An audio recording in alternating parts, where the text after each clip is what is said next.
Okay, it's that time again. Update 18.3. Now, in terms of other updates, this one's actually pretty small. I think this might be the smallest update video ever done, in terms of content-wise. But doesn't mean we haven't got nothing. We got a couple things. And of course, we always start with is additions. Now, we got 3 weapons and a new Warframe. I know it's not a lot of weapons, but at least we got a new Warframe out of it. Speaking of that new Warframe, it is Nezher. Now, Nezha. My pronunciation of these things are not going to be perfect, so don't take my word for everything how to pronounce it.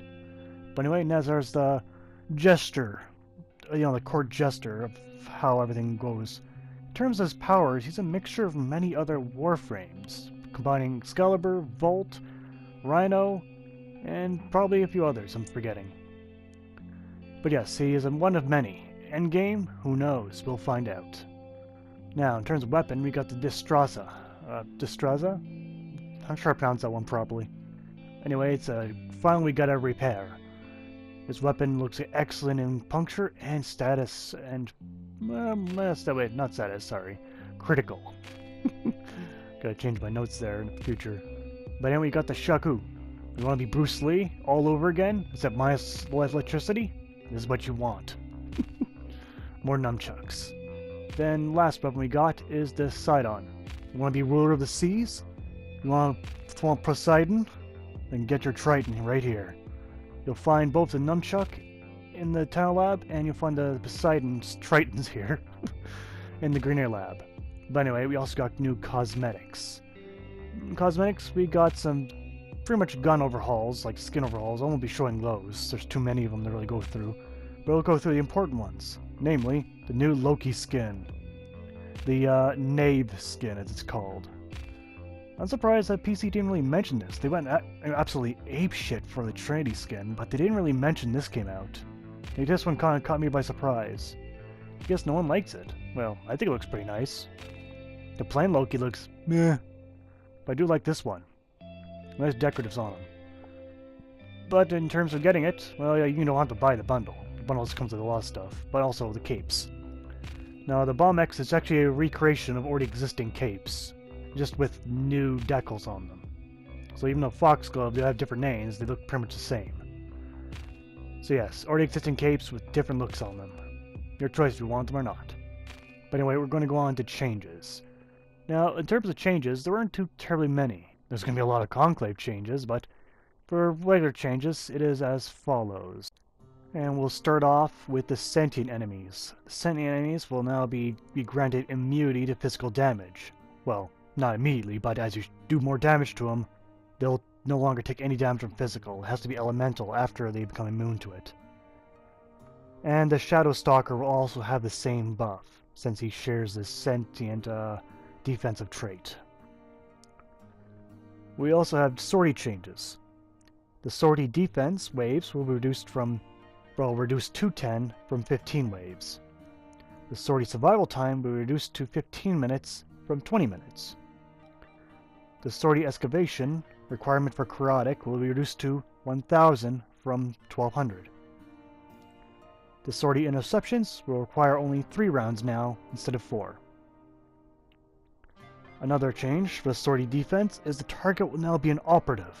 Will it be the bailiff or maybe something else? I haven't quite seen one today because there was no sortie today in the making of this video. And you'll have to protect him and not a crawpod going forward. Now, moving on from sortie changes. When a mission objective changes, when it changes to elimination, the enemies behind the party should be eliminated to prevent backtracking. Now, whether that actually happened or not, we'll see. And also, the charge time for the Redeemer and Glaive has been reduced, making them both more usable. And that about wraps up changes. Moving on next, of course, is the Conclave changes. This is where most of the updates details are. There's been a lot of Conclave changes. There's always a lot of Conclave changes. Who knows when it'll stop? I don't. But anyway, we'll start up with the following new weapons they added. They've added the Haiku series, the AK Stilettos, and the Dread Bow. A lot of people will be happy for that one.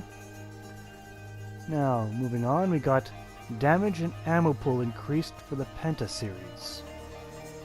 Also, damage and pool increased for the Toncore. Decreased ammo for the Miter. Rather weird. Decreased damage for the Twin Gremlins. And overall damage reduced for polearms. Now, enough about the debuffs and buffs. Well, this is a bit more, but it's a bit more specialized. In Conclave, the following Warframes will no longer gain energy while using the certain abilities that are activated.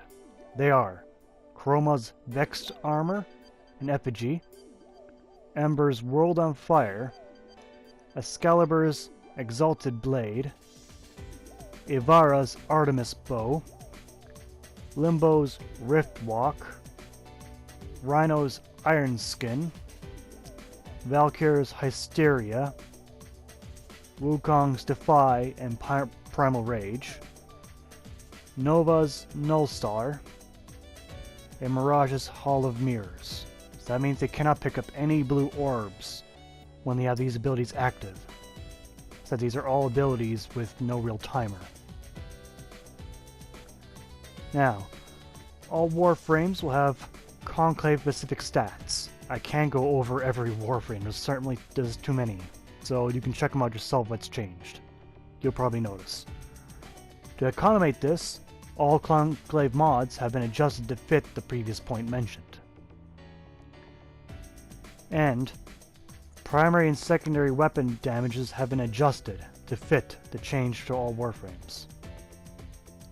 Moving on from that, we got automatic guns and shotguns deal 1.2 times damage when dealing headshots. Also, burst and semi-automatic weapons deal 1.5 times damage when doing headshots. Now, this is a bit different. The following Warframe abilities will require no target to activate. This will require more accuracy and less button spamming, such as Ash's Bladestorm, Equinox's Rest and Rage, Limbo's Banish, Mag's Bullet Attractor, Necros' Soul Punch, Nyx's Mind Control, Oberon's Smite, Saren's Spore ability, Trinity's Well of Life and her Energy Vampire. This is for Conclave still. Now, also, the range has been improved for the previous abilities listed. And one final change is heavy weapon stance combos damage is increased across all heavy weapon stances. Alright, with that done, we're on to the final section, fixes. Yep, we're almost done already. Like I said, it was a very small update, and there's a lot of fixes, but a lot of them are so minor, I'm not going to list a whole lot. I'm only going to miss 2 of them, to be honest. Which is, the Dracoon's innate punch through not working has been fixed. That is, if anyone uses that weapon properly. And the excavation alerts not properly showing the indicated chaotic amount needed has been also fixed. And that was pretty annoying, but I'm glad that's fixed too. And that is all. Nice to actually get this done in one day for once. But hey, I hope you found this helpful. Thanks for watching, and see you next time.